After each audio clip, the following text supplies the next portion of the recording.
Jane, great to have you on. So everyone, if you've just tuned in, we are Facebook Living with Jane Pincott, a naturopath extraordinaire. I've known Jane for many years. In fact, I've known Jane since she was about like this big. I used to hang out with Jane's big brother. So I've known Jane since she was just a little tot.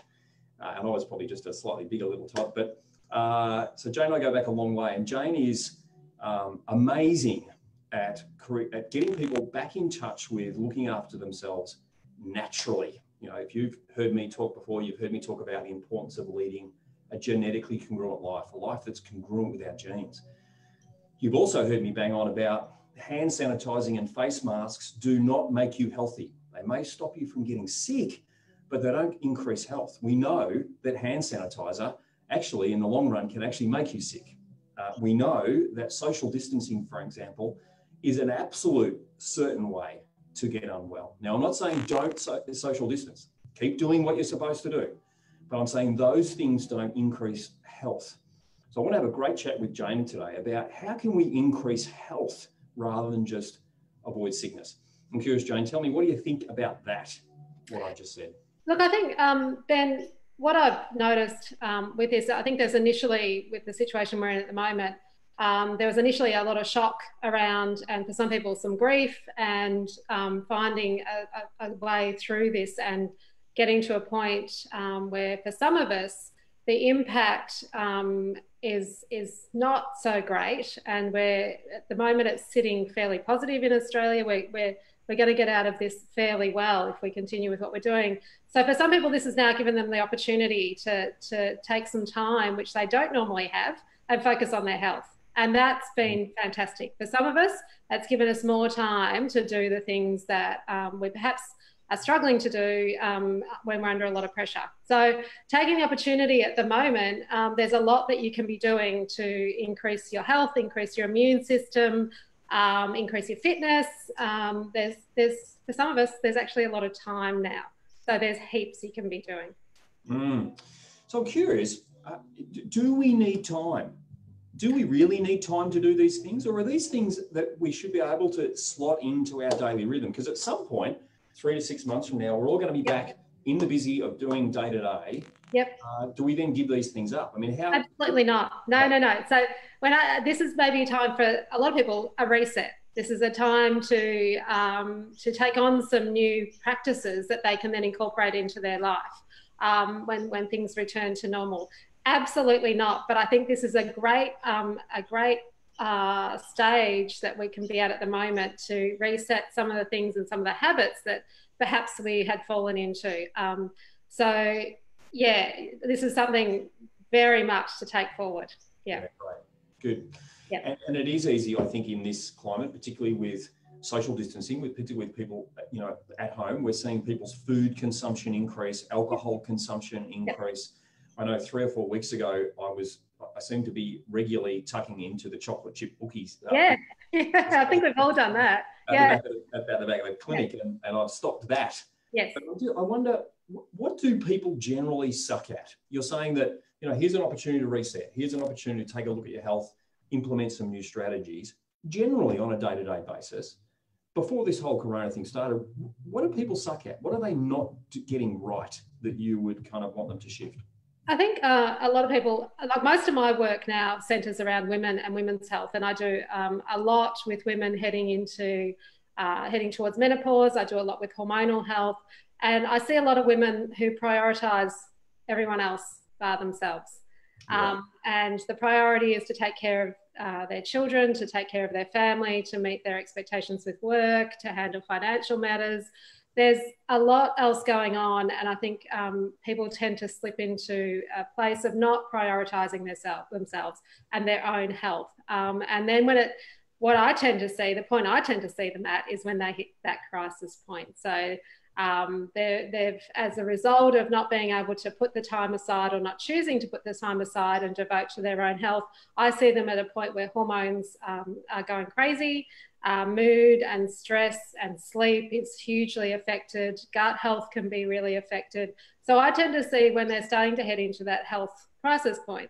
And I guess that's what is exciting about the moment. If you at the moment, if you've got the opportunity to reset some of these things and take some great practices going forward, because now a lot of people do have that chance to do some self-reflection, to have a look at where they're at in terms of their health, and they've got time to implement some measures. So it's really exciting for a lot of people. And my phone's ringing and I'm seeing people that are actively looking at doing detoxes, implementing new exercise programs that are saying, I've got this space, what can I do? So it's really good. Yeah. That is so important. And right now, more than ever, again, I'm seeing a split in the community response to what's going on. There is a lot of people that are still focusing their energy on things they can't control. Yep. What's going on in America, what's going on in Italy, and yep. what's going on around the world, and the cyclone or hurricane that's just hit Vanuatu, and their focus is on everything external to yep. them. Yep. And it's a classic that I often see in my coaching practice. I have clients that come in that are saving the whales, yeah. but the house is a mess. Yeah. Their focus is always outside rather than focusing in. Yeah. I talk to clients about the importance of just reducing the amount that you have, that you focus on things that are outside your control. Yeah. Put a little bit of energy into the areas that you maybe have an interest in, but really you need to put your focus on the things that you do have control over. And truly, there is only one thing that you have control over, and that is you. Yeah. So I love that you're kind of recognizing that, and you're seeing clients that are saying, I'm not going to focus on all that. I'm going to spend this time to focus on me. And I think for some people, they've got no choice because everything's pared back. Their daily routines have been so pared back. Their access to a lot of the devices that they use to get themselves through, and to not have that self-reflection, to sometimes I think avoid that self-reflection. A lot of those things are gone. So you are, and that can be pretty scary for some people. That can be really quite frightening. So I can see that people will try and avoid that. If there's a lot there to tackle and they're unsure about how to go about it, then I can see people trying to divert their attention everywhere else. But for a lot of people now, they've got no choice. It's here. It's just you now. Yeah. So tell me, I think there's two things that I'd love to chat to you about as far as to-do stuff for people that are watching this. First of all, or not first, whichever order you want to do them in, but the real big picture stuff, the deep kind of work to improve health, and maybe three long-term strategies people could look at to really, over this year, 2020, improve their health. Yeah. And then some crisis care stuff, some stuff for right now, some things they could do that would help them shift their health in the short term, in the next week or two, that would allow them to pick themselves up health-wise, in case, they do get crook. So kind of the two different strategies, some acute stuff and then some long-term stuff. Yeah, so I think one of the first things to consider is removing some of the things that are detrimental to health, and some of the things that perhaps we all have grabbed at in those first couple of weeks. But things like alcohol, there's been a lot of consumption of alcohol. There's been, like you say, the sugar. People have been grabbing at sugar. Those sort of things at this point, I think, a real trap. I think that more than ever, we need to step away from these things, because at this stage, alcohol, while it's given people a little bit of a relief at times, the longer term impact of that on their mental health and their anxiety at the moment those things have got to go. You've got to, I think there's been that space where people have done that, and I'm starting to see it shift back. But if you can remove those things, the alcohol, sugar, and processed foods at the moment, because they're going to be impacting your immune system, they're going to be impacting your mental health, anxiety, and in turn, you're going to see issues with sleep, we're going to see issues with digestion. So that would be my first step, is to say, get rid of those things as much as you can. This is not the time to be doing that now.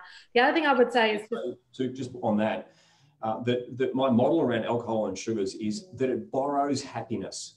Oh, absolutely. It brings you happiness, but you get it from somewhere, and often we get it from tomorrow. Yeah. So tomorrow you wake up, and the world's a little darker, a little tougher. It's gnarly. Absolutely. And so you get towards the end of the day and you go, I need to borrow a bit more into tomorrow, right? Which is, of course, what many of us are doing when we contact the bank and say, hey, can you hold off? You know, we're borrowing some relief, but eventually, you know, there's going to be some pain at the end. And you're going to be paying that with interest, because it's going to be coming back to bite. It's not just borrowing it. You're going to be paying a lot of interest on that, because at the moment, or you pay later with interest. Yeah, you will pay with interest on that one. So I think removing those things would be one that, and limiting them. So if it's still there, but limiting them as much as you can at this point, because this is so much not the time to be doing it. What strategy do you give clients? You know, if I was having a couple of glasses of wine every night, what's a strategy you give clients to make some sort of shift over a week or 2 week period? So I usually ask for reduction. We talk about what the impact is on their health. So it becomes a part of the treatment program. We're looking at what your goals are, where you want to be heading in your health. So we set down your goals. What are you looking for? What are our priorities to clean up first? Where those priorities, what are they? Let's identify them, and that will always stand in the way of those priorities. So it's got to go. Now, depending on my patient and what where they're at, there's definitely supplements I can use to support that process. We can talk about sleep is often the one that's most impacted. I find people really struggle. They'll say, yes, it relaxes me and it gets me off to sleep, but I don't sleep as well and I don't wake up feeling as good. So we recognise the impact of it. We talk about how to perhaps support the sleep so they don't feel they need to be doing this. How we can work with adrenal health and the stress response so that they don't have the need that they think at the moment they do have. And then I ask them to cut it down. And I'll usually give them, I'll say, you know, if you're drinking every night, I want you to give me 3 alcohol-free days before I see you next. And every single time they come in with 5. They always do better than what they think they can do. And it's embracing that the new focus of where they're going with their health. And if the treatment plan is set out in front of them and they know their priorities and they know their end goal, then it's not that hard to let go of. And once they let go of it for a week, we're on track. We're heading in the right direction. So am I hearing that there's a reduction strategy, but also an accountability strategy? Yeah. So they've got to come back and see you. So yeah, they do. Yeah. Maybe just reduce, but get an accountability buddy, someone that you make a promise to. Yeah, and they'll take the first week and they'll do the first 3 nights and they'll say, yeah, I can do this. So then they're empowered. They know they can do this. Where it's often when they come into my office and they sit down and we start unpacking their health, it can be quite daunting for people that they can see that I've got to make all these changes. But if we break it down, we put a plan in place and they start getting a few things on the board, they start ticking off a few things, they become very empowered with their health. So that with some good expectations, and we're not setting the bar too high so that they can start and see that they can take control of this, then people become empowered and they're off and running. They come back in and they'll say, right, you asked me to do this, this and this, and look what I've done. I've done more than that. And that would happen 99% of the time. They come back in and they've done more than I asked them to do. So that's really exciting to see. So for me, that's a big one at the moment, to just clean that up and get those things out, because they're making things so much worse. So bringing that down. The other big one I'd say is to get yourself a routine. Don't, in all of this, I think to still have purpose can be hard to find. So working out what you can still be wanting to get done in your day, whether that is that includes your exercise, if you've got work commitments, if you've got things that you want to achieve around your house, whether you've got mindfulness that you're doing. There's so much exercise, so many exercise programs that you can get involved in, but having things set out in the day so you've got a reason to get up tomorrow morning and get moving. Because the routine and that reason to get yourself going in the day, I think is vital at the moment. Missing that because so many people are working from home. Yeah. They don't start work till 9 and they're getting out of bed at 8:45. Yeah, no. Just put a t-shirt on and leave their Jimmy jams on the bottom. Yeah. And just put a splash of water on their face. Yeah. They're skipping the morning ritual, which was a walk at 7 o'clock. Yeah. Drop into their favourite coffee shop, have a bit of a chat with the locals at 7:30, whatever it is. Drive to work, listen to some music, listen to a podcast, Yeah. They're missing all of that. Yeah. Yeah. So that, I think, finding a new way with that, you may not get to stop and chat to people at the coffee shop, but finding a new ritual and having a reason to get up in the morning and get going, I think is so important. Getting up at a good time, not sleeping late, but holding on to those sleep patterns, and starting the day at a good time with a purpose for your day. So if you're working or you're not working, whatever's going on, having a purpose, and creating a new sort of flow in your day, I think is absolutely vital at the moment. Good. So that would be another big one, to retain some kind of routine now and have goals and things to achieve. Yep. The other thing I'm going to talk about nutrition. It's got to come into it. I mean, we're in a point where immune health is so important. It is going to be impacted by stress. Stress is a huge killer on the immune system. So managing stress is just vital to keep that immune system up, but also nutrition now. So maintaining a healthy immune system where there's the major nutrients. We need to be making sure your vitamin D is at a good point. Get out in the sun, get out and get yourself some sun, get some fresh air. That's boosting your immune system. Get some exercise, it's boosting your immune system. But healthy eating now, I don't think anyone's struggling to actually access food. We were a bit worried in the beginning that there'd be shortages of certain items, but there's no trouble accessing good food at the moment. So again, taking the opportunity. A pleasant surprise, a couple of weeks ago to see that Woolworths had removed all cereals and pastas, etc. It was funny to see what went first, wasn't it? Yeah. It was funny I walked around the corner and here's a plethora of fruit and vegetables. Yet the cereal aisle was empty, and I thought, good on you, Woolies, getting rid of all the junk food. Yeah, it's like that. My dad's a vegan, and he messaged me when all the panic buying was on, and he messaged me with his shopping, and he said, look, I don't know what the problem is, because there's still plenty of beans, there's still plenty of tofu, there's still plenty of healthy stuff there, but all that junk food, I was in the supermarket and the frozen chips were all gone. Oh, that's a priority. People are grabbing all that stuff first. But I think it's a great time you've got that space, we've got time, but focusing on nutrition as well. There's a lot you can be doing now to maintain the immune system and to even take it a step further.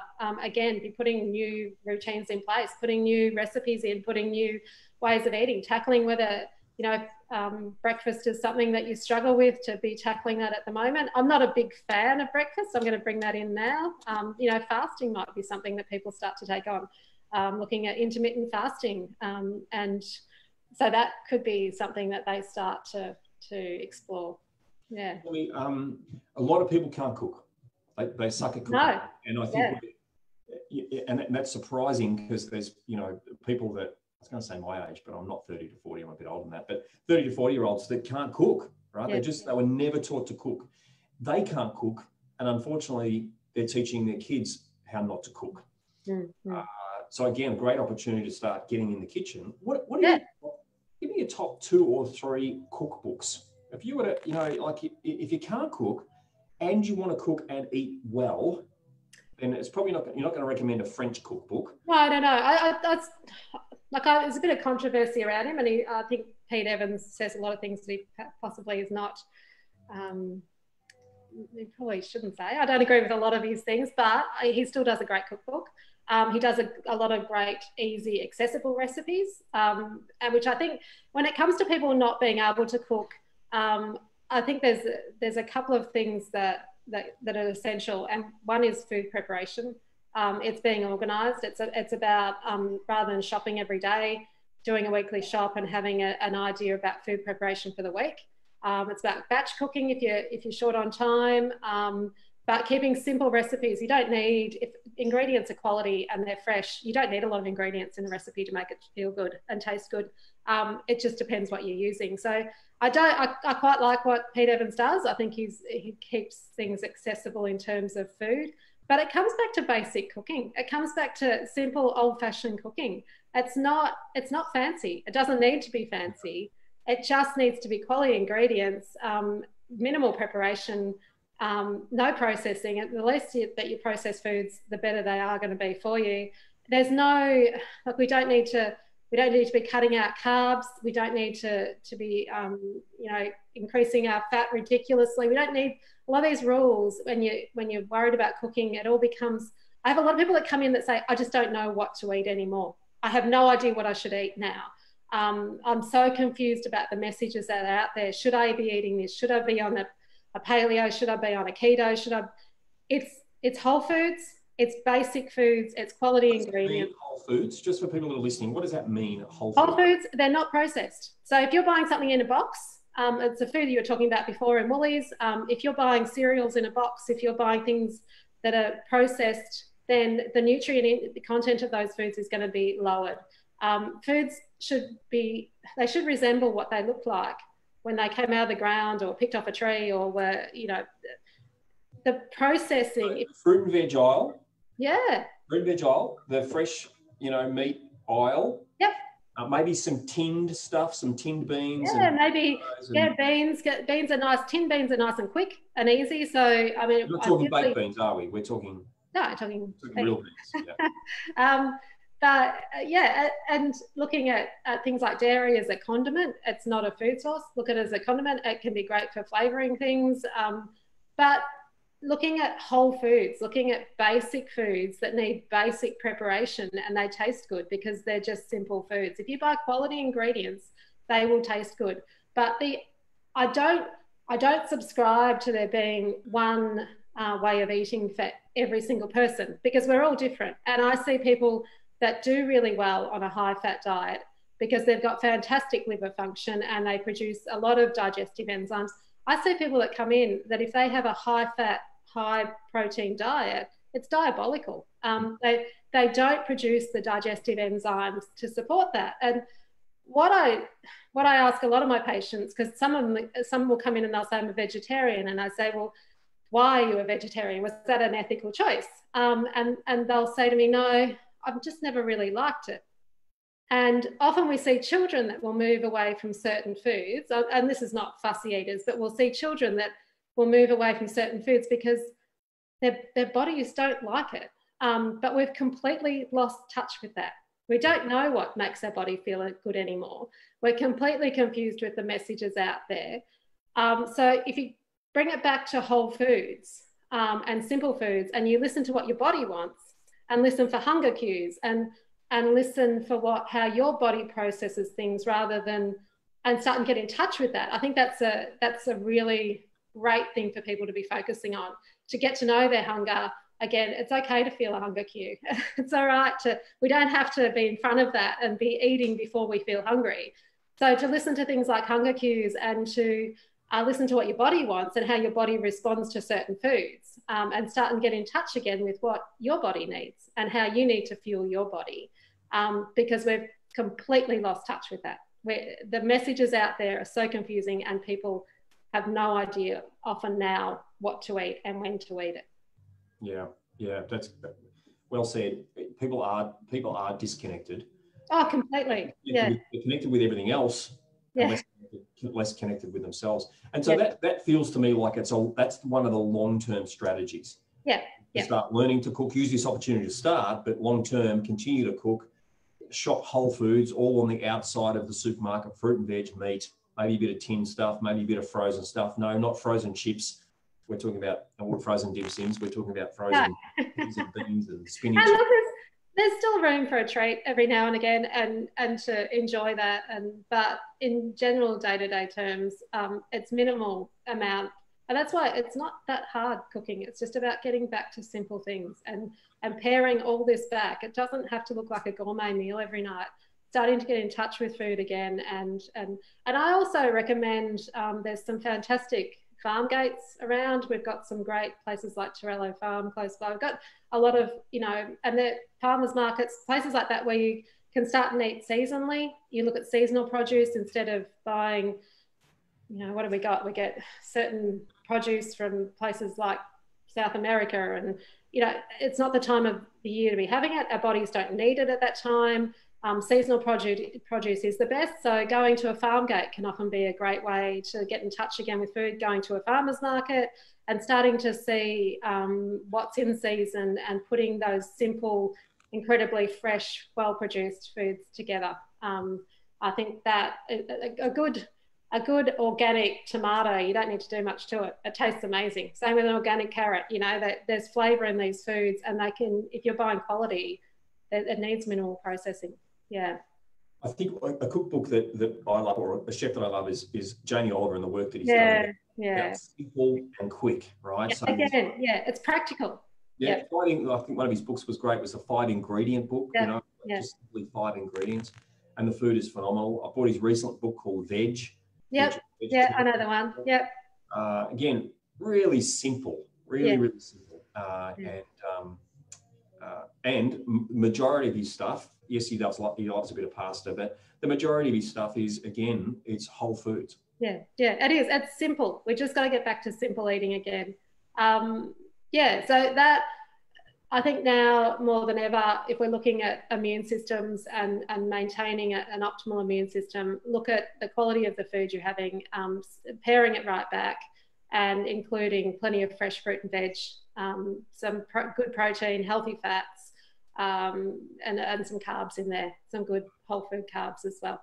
Yeah. It's simple, isn't it? It's like we keep saying, it's a simple message. It's so simple. But, it's just the confusion of all these mixed messages, and just remembering that there is no set rules for everyone. Get in touch with what works for you. Women cannot do without carbs. Women to go onto a keto diet can be just diabolical for hormones. They need carbohydrates for hormones. So there is no one size fits all on all of this.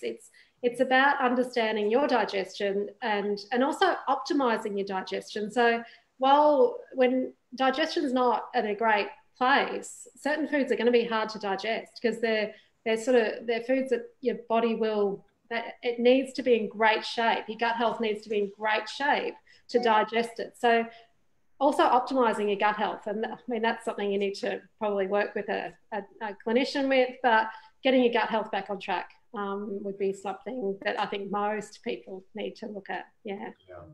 I think that's so true, and I think about the example, you know, when we look at our soil, you know, we want to get our soil, the microbiome in our soil great, and we want to get worms happening, and we've got to, at times you just can't leave the soil and put plants in and hope it's going to return. Sometimes you need to proactively go in and fertilize it and turn it over and do that sort of stuff. And so that's where, you know, a naturopath can completely. Microbiome, that soil inside your body. And as you and I know, 70% of immune function comes from your gut bacteria. It does. It absolutely does. And also the absorption. You need to consider if your gut's not in a great place and we've got issues with the integrity of the gut, absorption is going to be lowered. So we know that there's a lot of nutrients that really are missing from our soils now.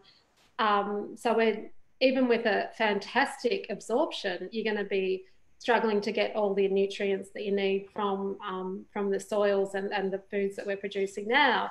But if absorption is also compromised, that can become even more severe, I guess. You know, we see people with poor absorption, and that's not necessarily either just something that is a reflection of poor health, because I don't see any athlete that doesn't have issues with gut health. They are one of the worst candidates for it. So getting to understand your gut health and improving that can then in turn help with absorption of a lot of the vitamins and minerals that we need to maintain immune function, to prevent chronic disease, to maintain hormonal health, and all those other health factors. Absorption itself can be a great starting point, just improving the integrity of the gut. The problem is we not only do we not absorb well, but almost the reverse, but not quite, is we increase gut permeability when we have So we're letting all the stuff through the gut wall that's not meant to get through, and of course that's pro-inflammatory.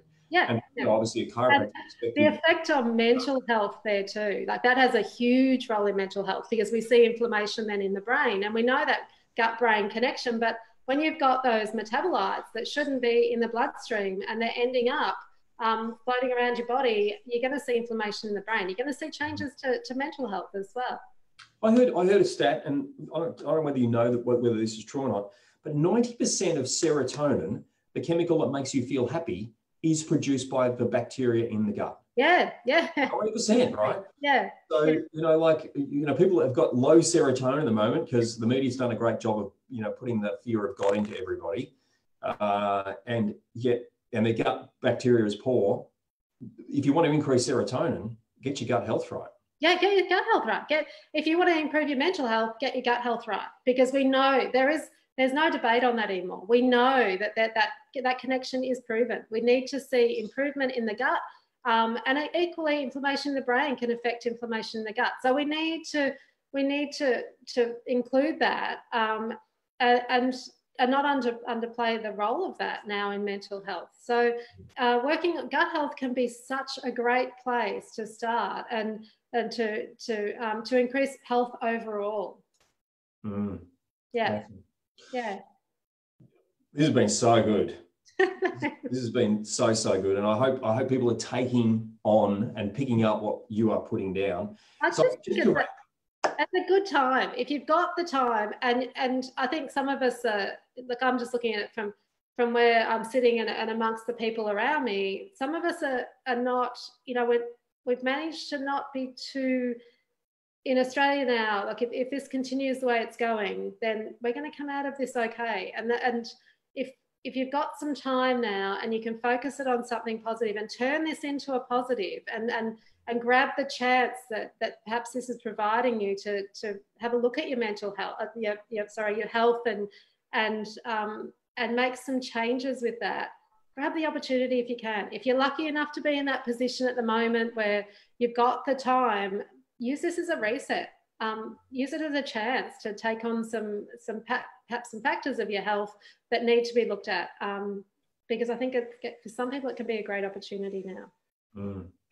Awesome. Jane, thanks so much. Now, if people are wanting to kind of find out more about you, where do they go? Where can we find?